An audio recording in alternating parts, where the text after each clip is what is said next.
Well, without further ado, going to tonight's amazing special guest, the CEO of Evernote, Chris O'Neill. Chris worked as the managing director of Google Canada till a couple years ago when he joined Evernote, becoming the CEO. With Chris at the helm, Evernote has continued its incredible growth and, of course, gained financial stability and improves its product on a regular basis. With that intro, we give a very warm welcome to Chris O'Neill. Chris, thank you for joining me here on Mind Your Business. It's fantastic to be here. Oh, it's really special.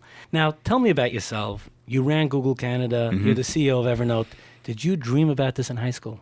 I'm sorry to put you on the spot. No, the short answer is I didn't. And so I grew up in a very small town. I was born in Toronto in Ontario, as you said. I grew up in a really small town. My parents were retailers. So we moved around a lot. But I grew up in a town of 7,000 people. I did go to high school back in Toronto. I was a reasonably good hockey player. Okay, hockey, Toronto. I'm kind of stereotypically Canadian in that regard.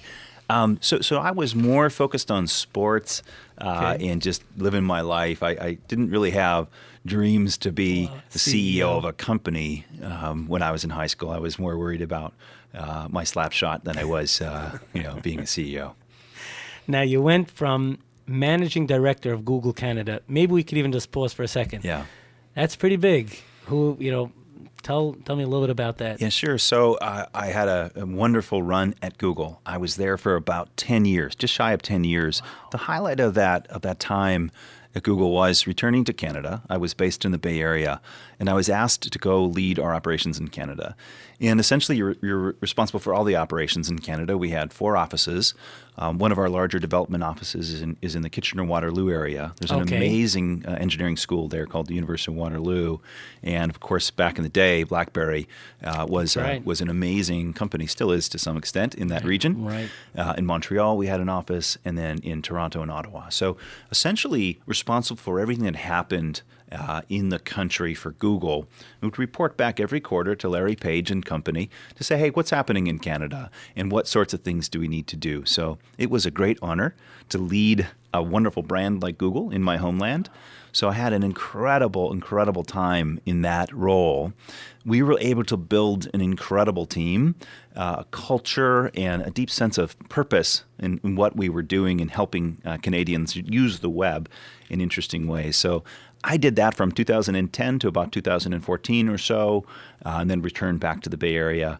And ultimately, of course, I'm at Evernote now. And it was that role up in Canada that was my first exposure to being a true general manager or CEO-like role.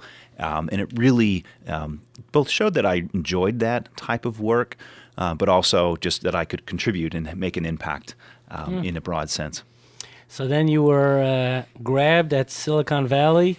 And with a startup, again, Evernote started approximately 10 years ago, 07, 08. Correct. And then they found you and they grabbed. So what was that like, to make the decision to go from your homeland, but Google Canada, and then to go to a startup in the Bay Area? Now, a serious startup, obviously, a huge startup, but... It starts with my love for the product and the mission that we have as a company, and I can get into that in a bit. Yes. So I'm a longtime user. In fact, it was the move back to Canada when I started to really use Evernote to its full potential. I was coordinating an international move with my family.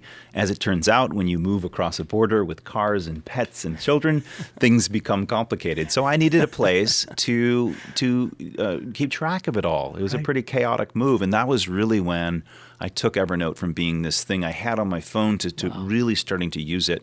So it started there. And then the move to Evernote in this role, it was more intellectual at first. It was like, man, this is an amazing thing. It's a great community, a great product. And I wanted to figure out how to scale the business, scale the community, because I felt it had enormous potential. But it started there, but really 2.5 years in, it's really the emotional connection that I have to this brand, to our users. I get stories almost every day from people, and I appreciate you sharing how you use share it the on product. The air, so. Yeah, and that's what really fuels me and the team, is the sense that there's an emotional connection to the brand and the content that people trust in Evernote that really fuels the team. So I was in Tokyo last year, and I met a monk, a Buddhist monk, who was a passionate Evernote user. He traveled to our meetup on his own dime to share how he uses Evernote. Fascinating. And at first I'm like, what does a monk use Evernote for? Right. Is it just like a group of Probably inspiration. And in his case, he uses it, as it turns out, this ancient temple has meetings like we all do, and he captures the meeting notes. And he also produces a newsletter for the community in and around the temple. So like that's an unexpected use case. And I have dozens and dozens and dozens of those types of stories. So really what started off as like, man, this is just an amazing company with a product I love and use, and an opportunity to scale things in a big way. But it's also like rooted in a deep emotional connection of doing something important. And the mission for us is really, how do we help people remember things? How do we help them turn an idea into action? And then the future is going to be increasingly about how we enable people, groups of people, to work effortlessly together. So really that's the mission that we're on. We're early in that mission, but we have great potential, and I'm really honored as a leader of this company in this community to really unlock that full potential for the company and ultimately for our community. And I have to share with you that one thing that I find consistent among all the CEOs and C-level executives that I've interviewed is that they are truly passionate about what they're in. Because if they're not, it just doesn't last. It's true. It's true in life. I mean, you have to be choiceful about the things you spend your precious time and attention on. Right. And what I've found is finding things where there's an emotional connection is absolutely essential, because you're going to get buffeted by the winds of life. Right. And the way I think of it is like the way sailors used to think about a North Star. That's right. Right? You can look up and you can say, oh gosh, that's where I'm going, because you are going to get buffeted. So, resilience comes from a connection that's bigger than yourself. And that's really what I think, whether in business or in your personal life, finding ways to be clear about what you want out of life is where things start. I love the honor of interviewing C-level executives and sharing their great advice and perspective on Mind Your Business. I'd love to get your feedback. Post it in the comments below and subscribe. You'll never miss an edition of Mind Your Business.